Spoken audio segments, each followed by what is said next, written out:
بسم اللہ الرحمن الرحیم۔ معزز سامعین کرام، السلام علیکم۔ آج ہم شہد کے بارے میں بات کریں گے کہ شہد کی مکھیاں شہد کس طرح بناتی ہیں، اور یہ کہ شہد میٹھا کیوں ہوتا ہے، اور شہد کے خواص اور فوائد کے بارے میں جانیں گے۔ تو ویڈیو کو شروع کرتے ہیں۔ شہد عربی زبان کا لفظ ہے جس کے معنی ہیں نہایت شیریں یا میٹھا۔ اس کے لیے عربی زبان میں ایک اور لفظ اصل بھی آتا ہے۔ شہد کا لفظ سنتے ہی انسان کو ایک میٹھا اور خوشگوار احساس ہوتا ہے۔ شہد کھانا سنت رسول صلی اللہ علیہ وسلم ہے اور اس میں بہت سی بیماریوں سے شفا ہے۔ ہم روزمرہ زندگی میں اکثر شہد استعمال کرتے رہتے ہیں، مگر ہم نے شاید ہی کبھی یہ سوچا ہو کہ یہ کیسے بنتا ہے۔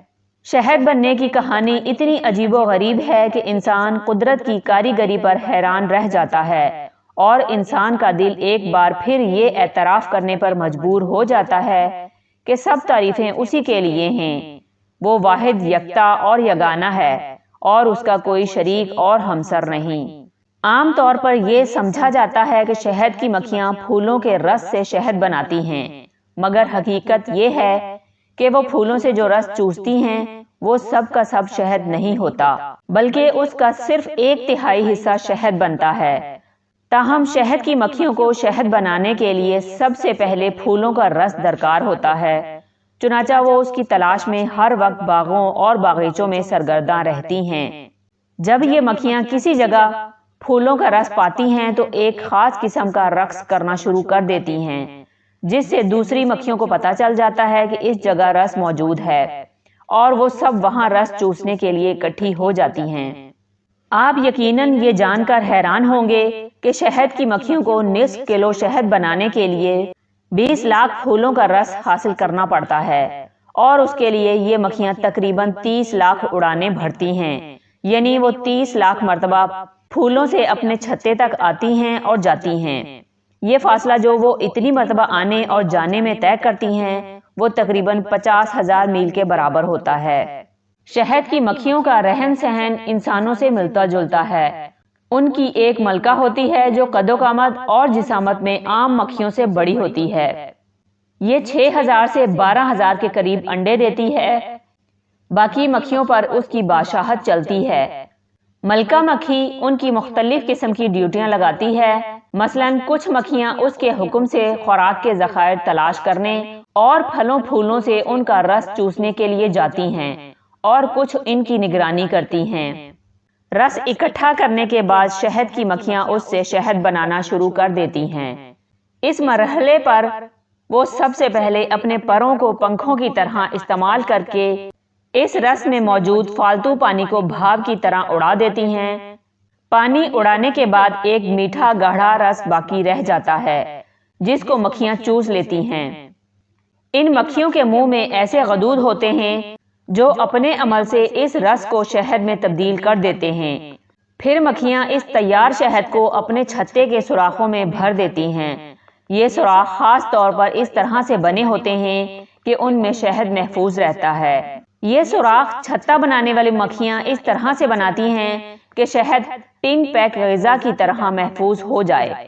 شہد تیار ہو جانے کے بعد ایک خاص طریقے اور خاص لباس کے ذریعے اس چھتے سے شہد حاصل کیا جاتا ہے۔ یہ بھی قدرت کا کرشمہ ہے کہ شہد کی مکھیاں خود زہریلی ہوتی ہیں، لیکن ان سے نکلنے والا شہد شیریں اور لذیذ ہوتا ہے۔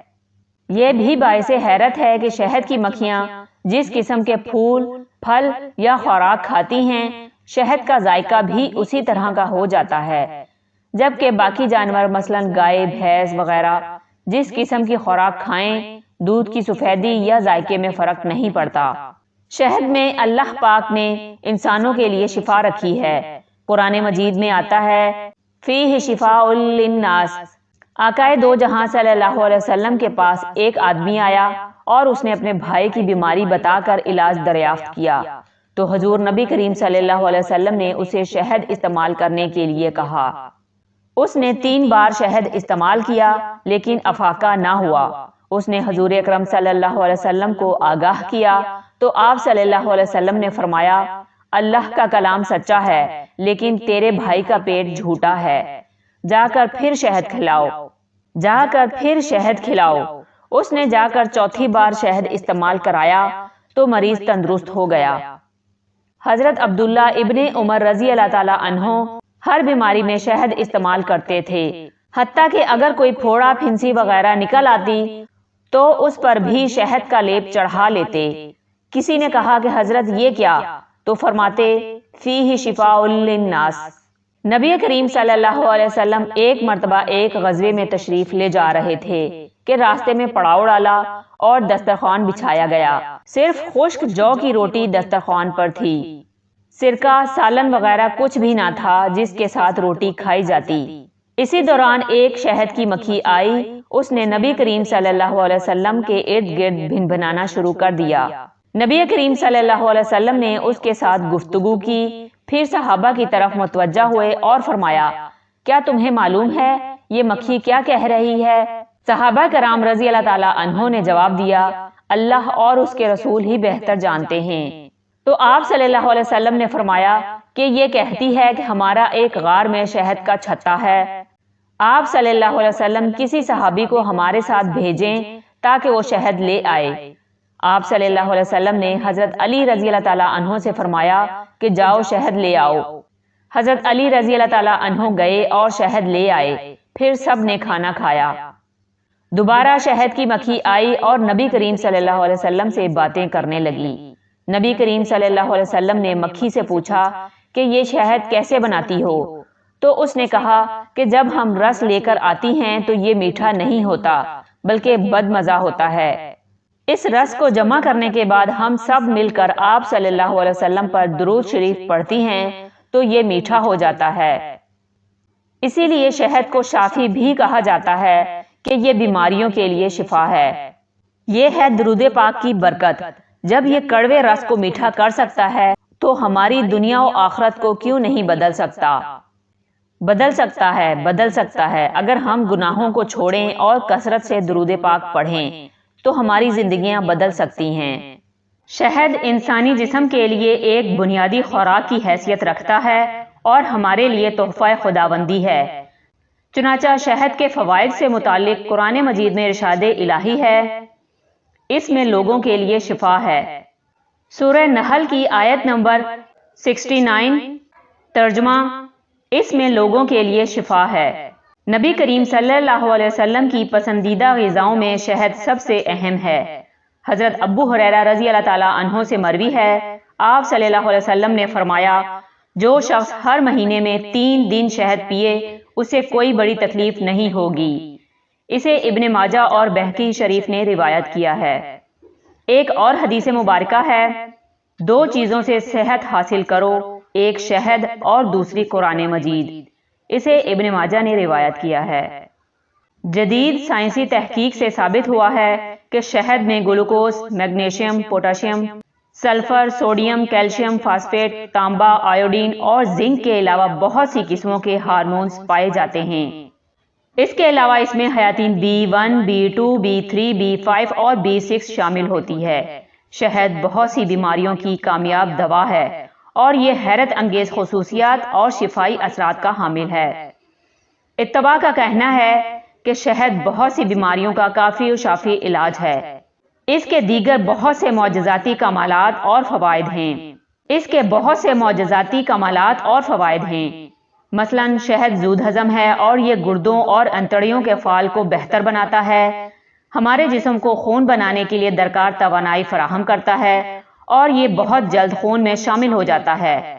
شہد خون کو صاف کرتا ہے اور نظام دوران خون میں باقاعدگی پیدا کرتا ہے۔ شہد خون کی باریک رگوں کے مسائل اور شریانوں کی سختی کے خلاف تحفظ فراہم کرتا ہے اور دل کے لیے بھی فرحت افزا اور قوت بخش ہے۔ یہ جسم کو وافر مقدار میں توانائی فراہم کرتا ہے مگر وزن میں اضافہ نہیں کرتا۔ شہد پھیپھڑوں کو بھی تقویت دیتا ہے، کھانسی اور دمہ کی تکلیف دہ بیماریوں میں مفید ہے، فالج، لقوہ اور سردی سے ہونے والے امراض میں فائدہ مند ہے۔ لندن میں ہونے والی ایک جدید تحقیق سے یہ انکشاف بھی ہوا ہے کہ شہد میں مضر صحت بیکٹیریا اور جراثیم کو ختم کرنے کی صلاحیت موجود ہوتی ہے۔ شہد میں پانی ملا دینے سے یہ صلاحیت دگنا ہو جاتی ہے۔ اس سے چند ایسے بیکٹیریا بھی ختم ہو جاتے ہیں جو دواؤں سے قابو میں نہیں آتے۔ اس کی وجہ شہد میں پائی جانے والی ہائیڈروجن پر آکسائڈ اور وہ عمل ہے جس کے ذریعے اس کے شکری سالمے اور مالیکیولز پانی میں حل ہو کر بیکٹیریا کو نمی سے محروم کر دیتے ہیں۔ شہد دماغ کو تقویت دیتا ہے، جلد کے امراض، امراض نسواں، امراض چشم خصوصاً موتیا بند کے امراض میں انتہائی مفید ہے اور بینائی کو تیز کرتا ہے۔ قابل غور بات یہ ہے کہ شہد کی مکھیاں اپنی اصل ضرورت سے بہت زیادہ مقدار میں شہد پیدا کرتی ہیں اور اسے نہایت احتیاط اور حفاظت سے ذخیرہ کرتی ہیں اور اس کی انتہائی نگہداشت بھی کرتی ہیں۔ کبھی آپ نے سوچا وہ یہ فالتو شہد کیوں اور کس لیے پیدا کرتی ہیں؟ یہ اس لیے کہ خالق ارض و سما نے انہیں دوسری مخلوقات عالم کی طرح انسان کی خدمت پر مامور فرمایا ہے اور شہد پیدا کرنے کی صلاحیت سے نوازا ہے، اور وہ یہ فریضہ انتہائی احسن انداز سے انجام دیتی ہیں۔